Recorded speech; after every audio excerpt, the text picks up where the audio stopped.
Sir sir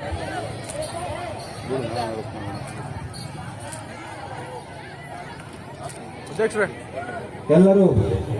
ಎಲ್ಲ ಗಣ್ಯರು doctor Baba Saheb Ambedkar ಅವರ ಹಾಗೂ ಭುವನೇಶ್ವರಿಯ ಭಾವಚಿತ್ರಕ್ಕೆ ಪುಷ್ಪಾರ್ಪಣೆಯನ್ನು ಮಾಡುವುದರ ಮೂಲಕ ಧ್ವಜಾರೋಹಣ.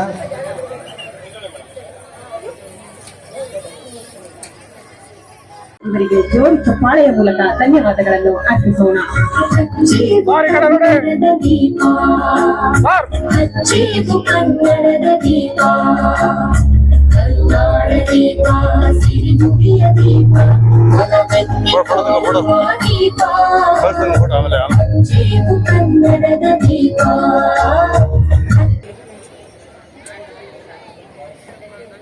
ಗೌರವ ರಕ್ಷೆ ಪೂಜಾ ಶಸ್ತ್ರ.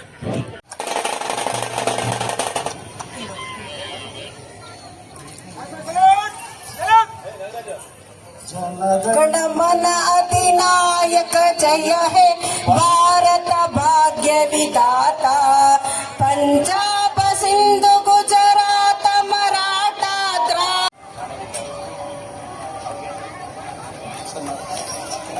ಭಾಷೆಗಳು ಎಲ್ಲಾದರಿರು ಎಂತಾದರಿರು ಎಂದೆಂದಿಗೂ ಈ ಕನ್ನಡವಾಗಿರು, ಕನ್ನಡವೇ ಸತ್ಯ ಕನ್ನಡವೇ ನಿತ್ಯ ಎಂಬ ಕವಿವಾಣಿಯ ಆಶಯವನ್ನು ನೆನೆಯುತ್ತಾ ಭವ್ಯ ಕನ್ನಡ ರಾಜ್ಯೋತ್ಸವ ಸಮಾರಂಭದಲ್ಲಿ ಸರ್ವ ಸಜ್ಜನರಿಗೂ ಕನ್ನಡ ರಾಜ್ಯೋತ್ಸವದ ಶುಭಾಶಯಗಳು.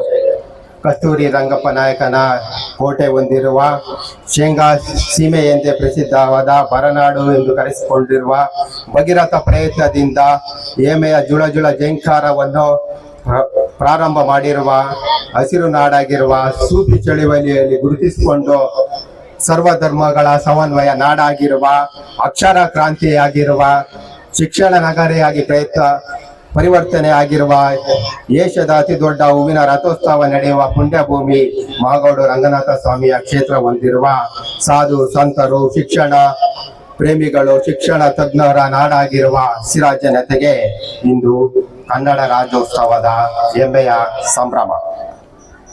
ಘನವೇದಿಕೆಯಲ್ಲಿ ಆಸೀನರಾಗಿರುವ ಕರ್ನಾಟಕ ವಿಧಾನ ಪರಿಷತ್ತಿನ ಸದಸ್ಯರಾದ ಸನ್ಮಾನ್ಯ ಶ್ರೀ ಚಿದಾನಂದಂ ಗೌಡರವರೇ, ಶಿರಾ ನಗರಸಭೆಯ ಅಧ್ಯಕ್ಷರಾಗಿರುವ ಶ್ರೀಯುತ ಜಿಶಾನ್ ಮೊಹಮ್ಮದ್ ರವರೇ, ಸಮಾರಂಭದಲ್ಲಿ ಆಗಿರುವ ತಾಲೂಕು ಮಟ್ಟದ ಎಲ್ಲ ಅಧಿಕಾರಿ ಮಿತ್ರರೇ ಹಾಗೂ ಶಿಕ್ಷಕರೇ, ವೇದಿಕೆ ಮುಂಭಾಗದಲ್ಲಿ ಆಸೀನರಾಗಿರುವ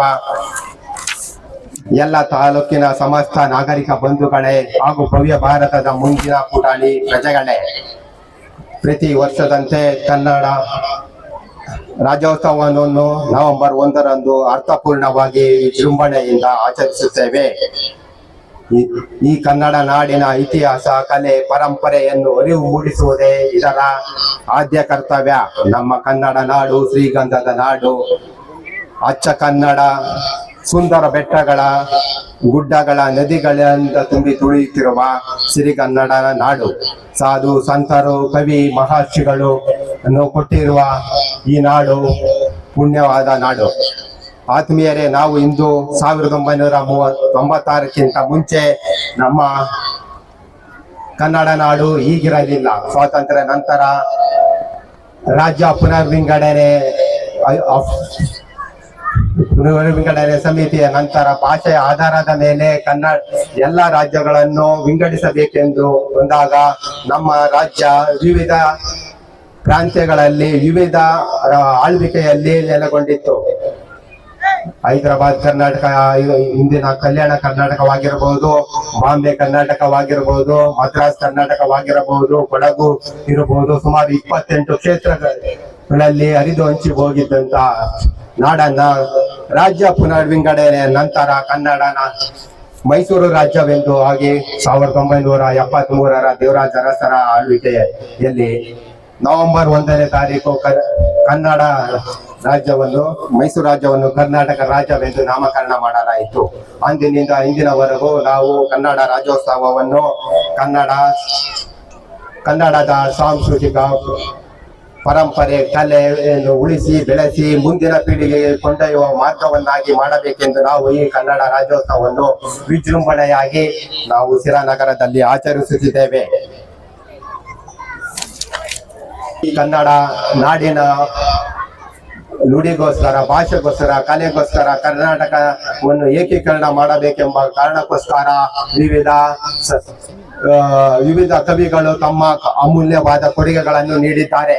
ಉದಯವಾಗಲಿ ಚೆಲುವ ಕನ್ನಡ ನಾಡು, ನಿತ್ಯೋತ್ಸವದ ಇರ್ಬೋದು, ವಿಶ್ವ ಮಾನವ ಕುವೆಂಪು ಇವರು ಮುಂತಾದವರು ಹಾಗೂ ಬರ್ಗೂರು ರಾಮಚಂದ್ರಪ್ಪ ಅವರು ಆದಂತ ನಮ್ಮದೇ ತಾಲೂಕಿನ ಬರ್ಗೂರು ರಾಮಚಂದ್ರಪ್ಪ ಅವರು ಸಹ ಇದಕ್ಕೆ ಉತ್ತಮವಾದ ಕೊಡುಗೆಗಳನ್ನು ಕೊಟ್ಟು ಕನ್ನಡ ನಾಡು ನುಡಿ ಭಾಷೆಯನ್ನು ಇನ್ನು ಮುಂದಿನ ಪೀಳಿಗೆಗೆ ಕೊಂಡೊಯ್ಯುತ್ತಿದ್ದಾರೆ. ಇದರಲ್ಲಿ ಈಗಿನ ಕಾಲಾಂತರದಲ್ಲಿ ನಾವು ಕನ್ನಡ ಭಾಷೆಯನ್ನು ಬೆಳೆಸಬೇಕು, ಉಳಿಸಬೇಕು. ಎನ್ನಡ ಎಕ್ಕಡ ಮಧ್ಯೆ ಕನ್ನಡ ಮರೆತು ಹೋಗಬಾರದು. ಕನ್ನಡ ಮುಂದೆ ಇರಬೇಕು. ಯಾವಾಗಲೂ ಕರ್ನಾಟಕದಲ್ಲಿ ಕರ್ನಾಟಕನೇ ಸಾರ್ವಭೌಮನಾಗಿರಬೇಕು.